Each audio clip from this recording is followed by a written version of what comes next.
Sir Aldred of Gallowmere, Part 2. The village of Gallowmere slumbered beneath a sky thick with storm clouds, the wind carrying the distant scent of rain. A hush had settled over the thatched rooftops, save for the occasional creak of wood and the rustle of leaves that danced in the cold night air. Sir Aldred moved through the darkness, his boots silent upon the damp earth. The weight of his decision bore down upon him, but he pushed the doubt aside. The Mirewraith had given him a path. Now he had only to walk it. Ahead, Harold's cottage stood at the edge of the square, its windows glowing with firelight. The mason's laughter drifted through the air, mingling with the softer voices of his family.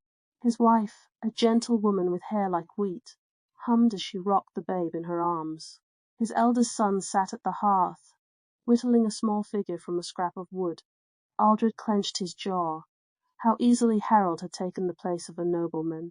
The admiration of the village, the wealth, the honour, all of it belonged to a knight, not a common labourer.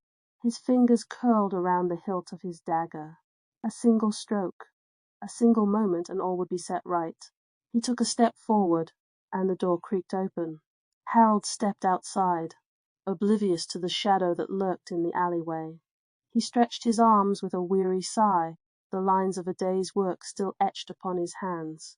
He turned his face toward the heavens, the firelight illuminating the honest weariness in his eyes. Then he whispered almost to himself, "May the gods keep us. May we know peace even in the hardest of days." Aldred faltered. His grip on the dagger loosened, the weight of it suddenly unbearable. The Mirewraith's words slithered through his mind. "Remove him, and the village shall see thee as their true saviour."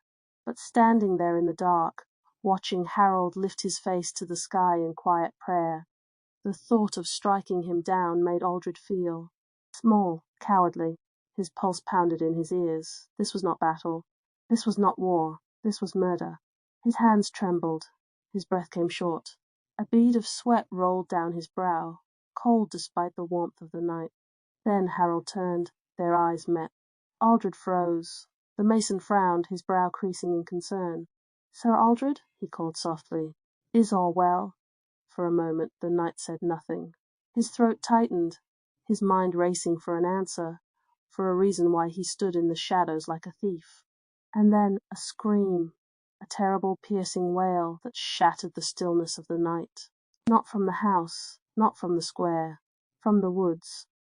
Harold stiffened, his gaze snapping toward the tree line. Aldred felt the blood drain from his face. The cry came again, shrill, desperate. A child's voice. Harold didn't hesitate. He ran. Aldred exhaled sharply, his heart hammering against his ribs. For a single damning second, he considered letting the mason go alone. Let him run to his death. Let the night swallow him whole. But his legs moved before he could stop them. His sword rang free of its scabbard, and he charged after Harold into the dark. The forest swallowed them whole, the trees looming like silent witnesses. The cry had stopped, replaced by the ragged breaths of the two men as they sprinted deeper into the woods. The damp earth gave way to tangled roots, the air thick with the scent of moss and decay. Then a rustling ahead, a flicker of movement. Aldred skidded to a halt, his hand tightening around his sword. Harold, breathing hard beside him, scanned the darkness. A whisper like dry leaves on the wind. A shape emerged from the shadows. Not a child, not human. Its limbs were wrong, too long, too thin. The hunched figure twitched as if struggling to hold its shape, its face a shifting, hollow mockery of something almost familiar. Aldred's breath hitched. The wraith, but no, this thing was smaller, lesser, not the Mirewraith, but something born of it. The creature tilted its head, watching them with empty eyes. Then, in a voice that should not have been possible, it spoke. A voice stolen, a child's voice. "Help me." Harold took a step forward. Aldred grabbed his arm. "Don't," he hissed. Harold yanked free. "It's a child." "He's hurt. It is not a child." The creature twitched again. Its mouth stretched wide, too wide. Then it lunged. Aldred barely had time to react before it was upon them. The creature's lunge had been swift, but Aldred's sword was swifter. The blade struck true, slicing through the thing's shoulder. Instead of blood, a thick black ichor oozed from the wound, steaming in the night air. The creature shrieked.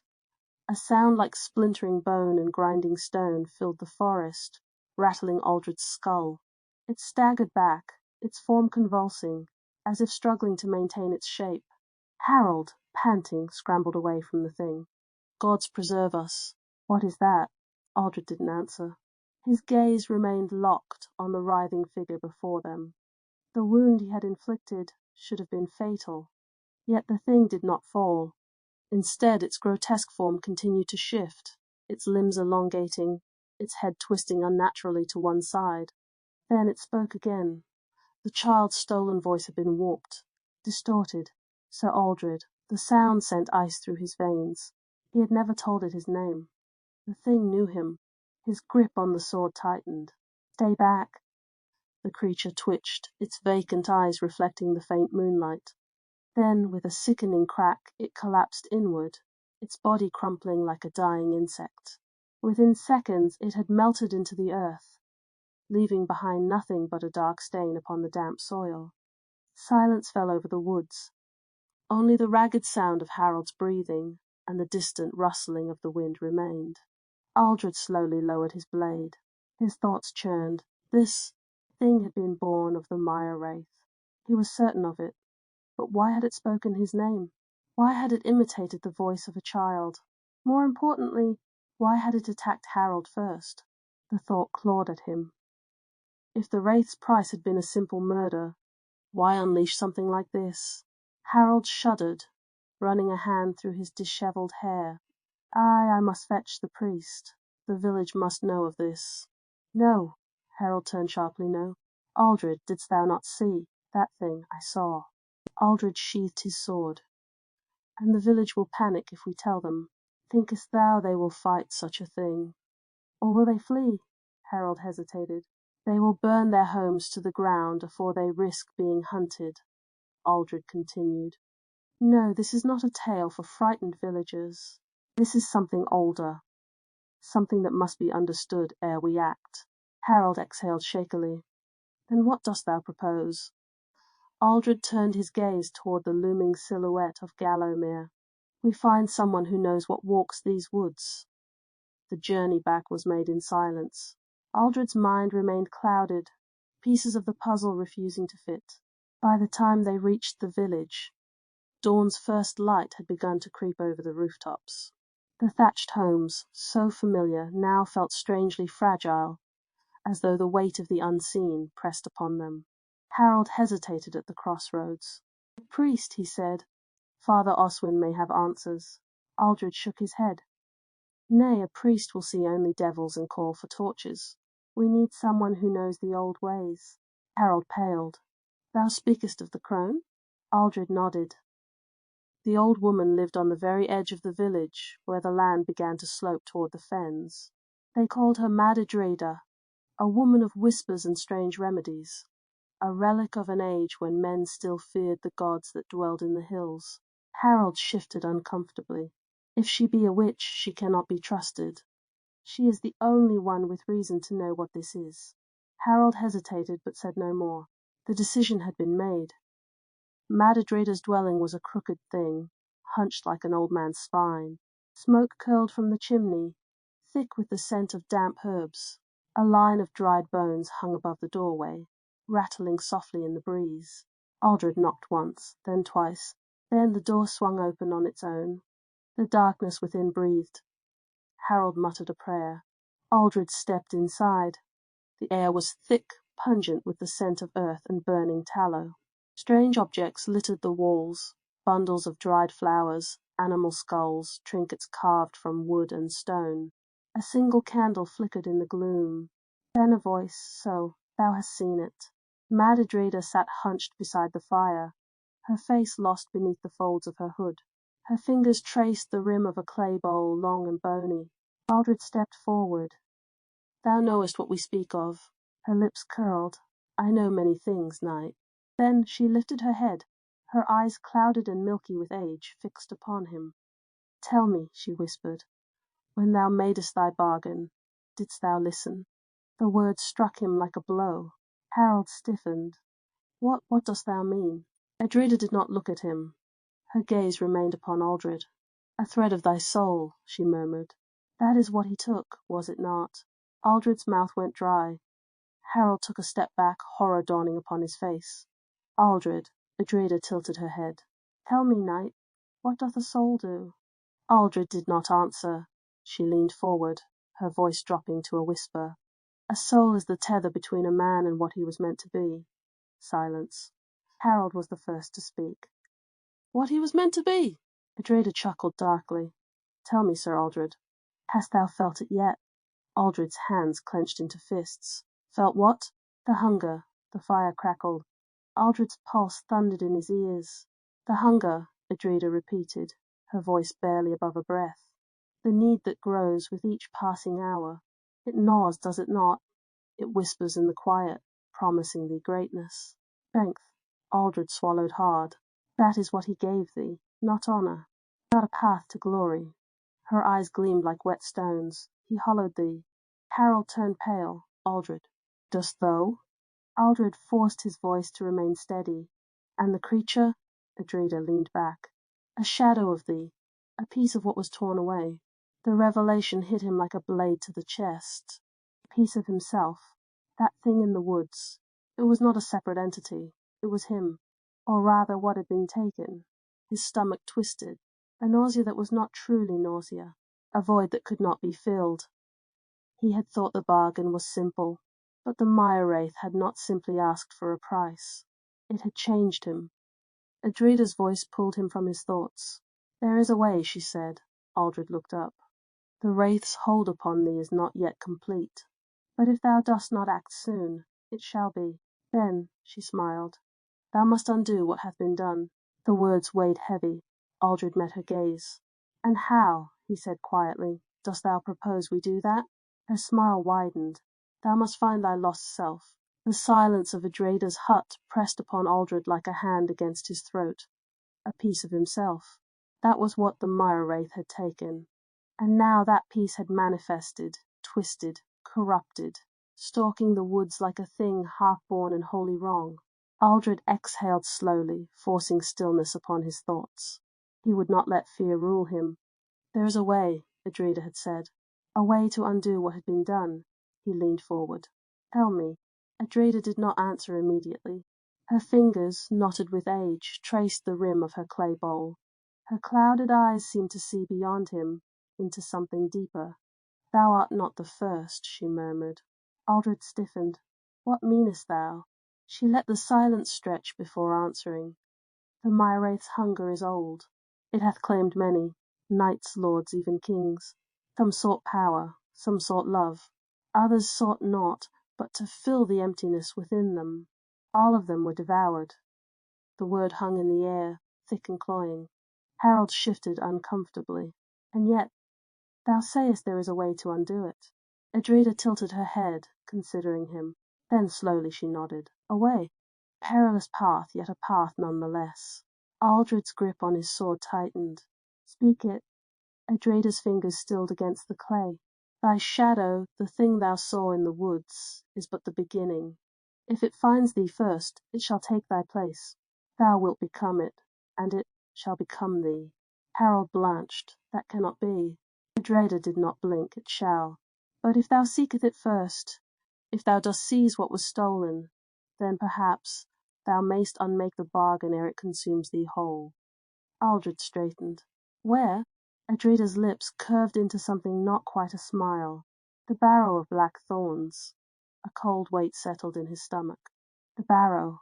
An ancient grave older than the village itself. It lay beyond the mirewood, past the cursed lands where even the most desperate hunters refused to tread. A place of waking dead and whispering bones. Harold inhaled sharply. That place is accursed. Edreda's gaze did not waver. But it is there that the Wraith's mark is strongest. There that thy missing piece was cast. If thou wishest to be whole again, thou must venture within. Aldred did not hesitate. Then I shall go. Harold turned him in alarm. Thou art mad. Aldred ignored him. What must I do, Edreda? Once I reach the barrow. The old woman leaned forward. The candlelight made shadows dance across her face. Thy shadow waits within. It seeks thee as thou seekest it. If thou dost find it, if thou dost bind it, then thou mayst yet reclaim what was lost. Harold exhaled sharply, and if he fails, Aldred did not smile this time, then he shall not return. The road to the barrow was long and treacherous. By the time they reached the outskirts of the mire wood, the sky had darkened with the weight of an oncoming storm. Thunder rumbled in the distance. Harold pulled his cloak tighter around himself. We should not be here. Aldred did not answer. His eyes remained fixed on the tree line ahead. The mirewood loomed like a beast, gnarled branches twisting into skeletal shapes. Something about the air felt wrong. Too still, too watchful. Aldred unsheathed his sword. We go quickly. They stepped into the woods. The change was immediate. The very air felt thicker, as if the trees themselves exhaled some unseen breath. The path twisted unnaturally, curving where it should not, folding upon itself like something alive. And then a sound, faint, a whisper drifting between the trees. Aldred halted. His fingers curled around his hilt. "Didst thou hear?" Harold swallowed. "Aye," the whisper came again, low, beckoning. It spoke his name. Aldred turned sharply, his pulse a hammer in his chest. "Show thyself." The whispering ceased. Then a figure stepped into view. A woman. She was garbed in white, her long hair flowing like water. Her skin, pale as moonlight, shimmered faintly in the dim. She regarded Aldred with an expression both knowing and mournful. "Aldred of Gallowmere," she whispered, "thy path is a sorrowful one." Harold made the sign of the cross. "Gods protect us." Aldred did not move. His gaze locked upon the woman's face. There was something familiar about her, a memory distant and half-formed. "Who art thou?" he demanded. The woman did not answer. Instead, she stepped forward, the forest seeming to part around her. "Turn back, knight. The path ahead is death." Aldred stood firm. "I cannot." Her eyes darkened. "Then thou hast already lost." Something about the way she said it made his chest tighten. "What meanest thou?" She regarded him for a long moment. Then she reached out. Her fingers barely grazed his arm, yet a vision struck him like a thunderclap. A black sky, a ruined village. His own face, twisted, monstrous, his eyes voids of hunger. A voice his own, and yet not his own, laughing, whispering, consuming. The image shattered. Aldred staggered back, breath ragged. The woman gazed at him, sorrow in her eyes. "This is thy fate." Harold grasped Aldred's arm. "We must turn back." Aldred's mind raced. Was this a warning? A trick? The woman's expression did not change. He had come seeking truth, and yet his hands trembled. For the first time doubt crept in. Was Aldred wrong? Had the wraith deceived them all? What if this was the way to undo it? What if the barrow was a trap? He looked back at the woman. The question burned in his throat, but she was already gone. The wind stirred the trees. The whispering resumed. Aldred exhaled, gripping his sword. The barrow lay ahead. And yet, for the first time, he was no longer certain who or what awaited him there.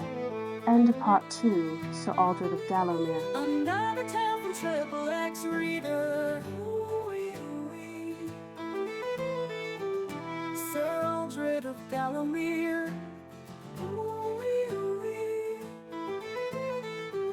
What tales we shall again inquire. We follow tune to man's desire.